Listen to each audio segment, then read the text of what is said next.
Amber POV. Wala sa sariling tinanaw ni Amber ang kadiliman ng gabi habang nakasakay sila ni Sebastian sa sakyan nito. Panay pa rin ang pagkabog ng puso niya at kahit na anong gawin niya ay hindi niya magawang pigilan ang sariling mag-isip. Ang pamilya Smith ay may isang hindi kilalang kaaway, umaatake sa lahat ng malapit sa pamilya. Just about an hour ago, nakatanggap ang security team ng mga Smith ng report tungkol sa aksidenteng kinasungkotan ni Claire sa California. Sinabi ni Sebastian na doon na pagdesisyonan ni Claire na magtago sandali dahil may mga kamag-anak to doon. Apparently, nilabag nito ang mga protocol sa seguridad at nagpa siya to mag-shopping na mag-isa. Pauwi na si Claire na maaksidente to na lubhang nasira ang kanyang mukha. Hindi lang yon, Callum Grant ang umaatake sa kanyang sariling welcoming party sa Smith's Lake House ay natagpuan rin nakabitin sa kanyang kulungan ngayong umaga. Sinasabi ng mga report na pumanaw muna to sa strangulation bago to ibinitin upang magmukha ang kanyang pagpanaw ng isang pagsasarili. Dahil sa takot sa kanilang kaligtasan, nagpa siya ang mga magulang ni Sebastian na lumipat kaagad sa States. At ngayon nga, didiretso sila sa isang hangar kung saan naghihintay ang private plane na siyang magdadala sa kanila patungong Nevada. Napabuga siya ng hininga nang muling umalon ang pangamba sa kanyang puso. Mukhang hindi siguradong kanyang hinaharap. Pero kahit papaano, ay gumaan ang pakiramdam niya na makakasama niya si Sebastian. Napalingon siya rito nang maramdaman niyang pinisil nito ang kamay niya na hawak nito. "Are you okay?" Tanong nito. Alanganin siyang tumango at tipid ding ngumiti kahit na ang totoo nag-aalala siya para sa sitwasyon nila ng asawa. Mula nang umalis sila sa kanyang bahay, his family security team had been closing them in further protection. Nakapwesto ang sasakyan ng bodyguards nito sa unahan at likuran ng sasakyan. Bodyguard na rin to ang nag-drive na sinasakyan nila. Sa passenger seat naman, nakaupo ang head ng security team ng pamilya na ipinakilala sa kanya kanina ni Sebastian na si Leon Santa Ana. Hindi pa man, she already felt suffocated. Marahan siya nitong hinila palapit sa balikat nito at hinalikan siya sa noo na para bang nabasa nitong iniisip at pag-aalala niya. "Please, wag ka masyado mag-alala, Amber. Hindi ito magtatagal. Ipinapangako ko sa'yo. At saka makakasama kita bawat minuto at bawat segundo, araw-araw." Alo nito sa kanya. Gumanti na rin siya ng yakap sa asawa, lalong ibinuro ang kanyang muka sa balikat nito. Tumigil sa isip ni Amber ang pangako nito na siyang sandaling pumalis ng pinag-aalala niya. Maya-maya pa, nagsalita si Leon. "Nandito na tayo, sir." Mabilis niya itong binitawan. Nakita niyang huminto ang sasakyan sa harap ng pamilyar na pribadong hangar na pinuntahan nila noong una silang pumunta sa Nevada. Nasa loob din ito ang eroplanong ginamit nila sa paglipad patungong US noon. Nang huminto ang sasakyan, naunang bumaba ang bodyguards na lula ng mga sasakyan na nasa unahan at likuran niya. Nang makababa ang mga bodyguards sa magkabilang sasakyan, saka pa lamang bumaba ng sasakyan si Leon. Ito na rin ang nagbukas ng pinto para sa kanila. Kinuha muna ni Sebastian ang kanyang maliit na traveling bag bago siya nito inalalayan sa pagbaba. "Sabihin mo sa kanila na i-secure ang bahay ng asawa ko. Wala ni isang kasangkapan ang malilipat," sabi ni Sebastian kay Leon. Tumango lang ito bago agad na nagsalita sa smartwatch nito. Dinala siya ni Sebastian sa private plane, subalit agad siyang natigilan na mapagtanto niya na hindi lang silang dalawa ang sakay ng plane. Kasama rin nila noon sina Mr. Fernan, Ma'am Divina, Triton, Ivy at Hannah. Agad na tumayo ang ginang at sinalubong silang dalawa. "Thank goodness, you made it safe," anito bago niyakap si Sebastian. "It's been a while, Amber." Baling nito sa kanya at niyakap din siya. "Oh great, what a nice reunion." Sarkastikong pahayag ni Fernan na noon ipinakikialaman ang maliit na bar ng plane. Lihim siyang napairap. Present na naman palang biyanan niyang mata pobre at pasmadong bunganga. Kahit gaano niya kagustong sagutin si Fernan, nagpigil siya. Agad naman siyang binitawan ni Ma'am Divina at nagmamadaling humakbang palapit sa asawa nito. Agad silang nagkaroon ng tahimik na pagtatalo tungkol sa bote ng whiskey na hawak ni Fernan. Sinamantala ni Sebastian ang pagkakataong yon para akayin siya sa kanilang upuan. Sa likod lang ng yon ay upuan ni Hannah. Binigyan siya ng babae ng pamilyar ng ngiti nang dumaan sila sa kanya. As usual, otomatikong naghumentado mainggitin niyang hormones. Paano? Gabi na, pero ang fresh pa rin yung babae sa suot nitong simpleng jeans at blouse na hapit sa katawan nito. Hindi gaya niya na mukhang bilasang isda matapos niya makipag-lovemaking sa supladong asawa niya maghapon. Lihim na tumikwas ang nguso niya at pinagalitan ang sarili. Hindi na niya dapat isipin na karibal si Hannah. Mahal ako ni Sebastian at nagtitiwala siya rito. She must. Hindi pa ulit sila nag-uusap ni Sebastian tungkol sa kanila. Ngunit alam niya, kung gusto niya maging maayos ang kanilang relasyon, hindi na niya dapat i-entertain ang mga kakilakilabot na kaisipang iyon. Dapat magtiwala siya sa kanyang asawa. Fully. Alam niya magiging isang pagkakaiba to. Overthinker siya eh. Judgmental at asyumera pa. Pero handa siya magbago para sa ikabubuti. Para kay Sebastian. Na magsimula magsalita ang cabin crew, sa wakas ay umupo na sila sa kani-kanilang upuan. Nagsimula nang lumipad ang eroplano sa kalagitnaan sa gabi. Niyakap siya ni Sebastian, bumalot sa kanyang hindi maipaliwanag na kapayapaan. At that moment she knew, ano man ang dumating sa kanila, good or bad, she's ready to face all of it. Basta kasama niya si Sebastian. That night, she slept in peace in the arms of her husband. And when she finally reached Nevada, agad silang sinalubong na mas maraming miyembro ng security team ng pamilya. Dinala sila sa mga hilera ng mga itim na sasakyan na naghihintay sa kanila. Ang mag-asawang Smith ay dinala sa unang sasakyan. Sa kanila naman ang pangalawa at ang panghuli ay para kina Ivy, Trayton at Hannah. Dumiretso ang mga sasakyan sa mansyon ng mga Smith. At si Lola Imelda na mukhang mas malusog kaysa sa huling nakita niya ito. Welcome then, everybody else went ahead. Pero mabilis na nagdahilan si Sebastian. Magpoprotesta sana siya kaya lang mabilis siya nitong hinila patungo sa hagdan. Subalit imbis na sa kwarto nito sila tumuloy, idiniretso siya nito sa library na mansyon. Bakit tayo nandito? Takang tanong niya sa asawa. Ngumisi lang ito at dahan-dahang nilak ang pinto. Subukan natin kung gaano katibay ang mesa ng Outwood. Nito, bago mabilis na tinanggal ang damit nito. Mabilis itong sinunod ang pantalon hanggang sa maiwan lang ang boxers nito. Hoy, bakit naman agad-agad na ganyan? Tarantang protesta niya. Subalit imbis na sumagot, mabilis siya nitong nilapitan at hinalikan. Agad siyang natunaw sa mga bisig ni Sebastian at tinugon niya ang ginagawa nitong with the same intensity. Nakalimutan niya agad ang protesta niya. Ilang sandali pa, ma-eksperto nitong tinanggal ang kanyang mga saplot hanggang sa parehas na silang walang kahit na ano sa katawan. Wala nang inaksayang oras si Sebastian at kaagad siya nitong sinakop. Pinuno nila na may hinang sigaw ang library dahil sa init ng kanilang ginagawa. At makalipas lang ilang sandali, ay sabay nilang naabot ang sukdulan. Maya-maya pa, tinitigan siya nito. Nagniningning ang mga mata nito sa labis na pagmamahal sa kanya at yun mismo ang halos magpaluha kay Amber. Magiliw niyang inabot ang mukha ni Sebastian. Hindi ko na alam ang magagawa natin ng ganito. Ngumiti ito at hinalikan ang kamay niya. Ako din. Magpakasal ulit tayo, Amber. This time totoo na. Sa kabilang banda, malakas sa tenga ni Amber ang mabilis na pagkabog ng kanyang puso habang nakatingin siya kay Grandma Imelda. The old woman's blue eyes were looking at her intently. Nasa may fountain sila na garden ng mansyon. Doon sila humantong para sa late afternoon stroll na matanda, who was currently sitting on her wheelchair. Sila lang dalawa ang naroon at sinabi na lang niya sa matandang babae ang pinakamalaking sekreto niya. Ang contract marriage nila ni Sebastian.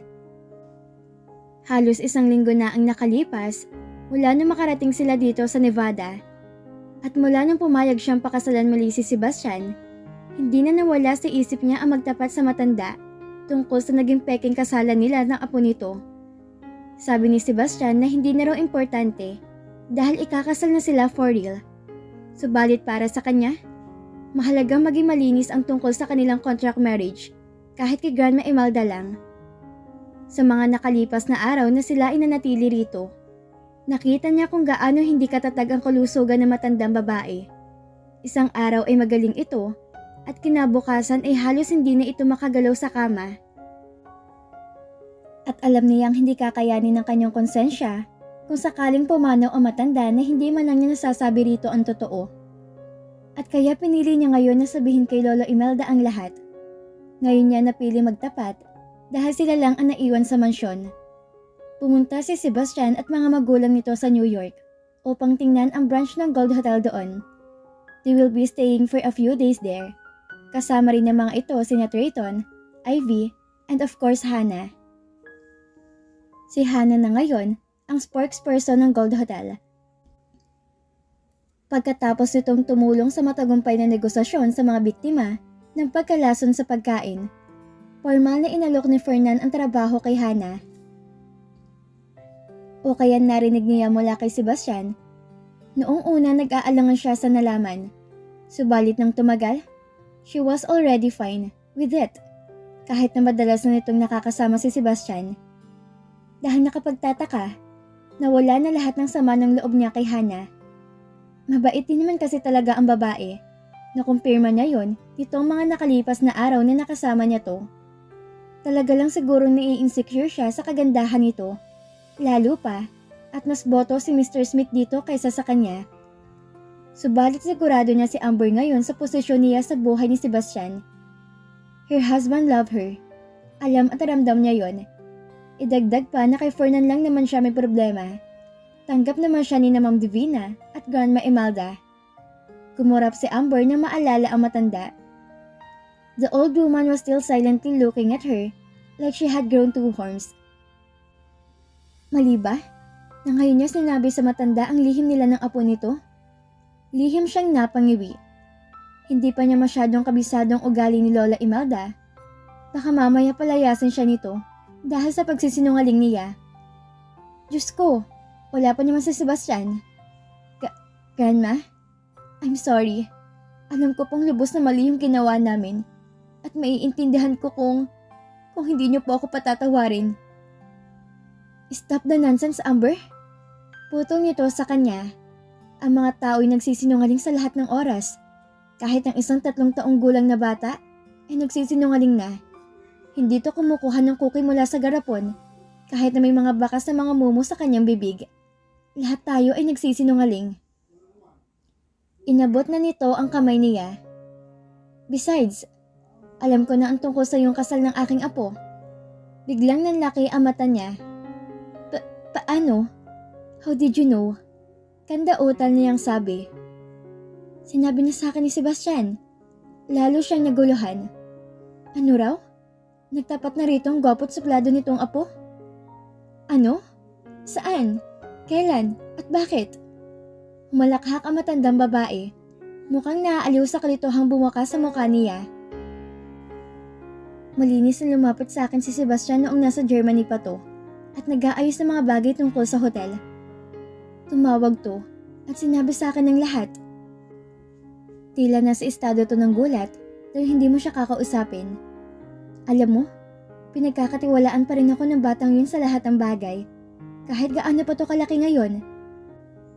Pero kahit na hindi to magsalita tungkol sa kasinungalingan na pagkasunduan yung dalawa, alam ko na ang kasal yung isang kasinungalingan. You do? Tumango ito. Marami na ako nakilalang sinungaling sa mahigit 7 dekada ng aking buhay, Amber. And I know one when I see one.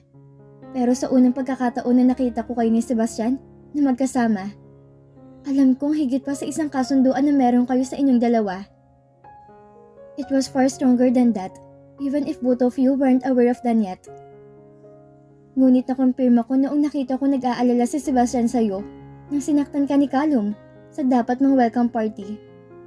Alam kong sa takdang panahon, Malalaman niyo parehong totoong nararamdaman niyo para sa isa't isa. And come to cling to me. Pinamulahan siya ng muka. All this time, akala niya pang famous na lang tagang acting skill niya. Yun pala, mula umpisa, sablay na pala silang dalawa ni Sebastian sa matanda at hindi lang to nagsasalita. Sorry, Grandma. Hindi naman taga sinasadya. Aniya sa mababang tinig. Ngumiti lang ang matanda at muling pinasal ang kamay niyang hawak pa nito. It's okay, Amber. Naiintindihan ko kung bakit ka pumayag sa pakanan ng apo ko. And I'm glad that you have personally came clean about it. My wife came clean about what? Anang pamilyar na tinig mula sa likuran nila. Magkasabay silang lumingon ng matanda.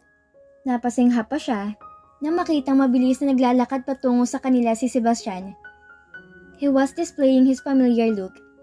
His eyes were also sparkling against the fairy light of the setting sun as she steadied his gaze on her.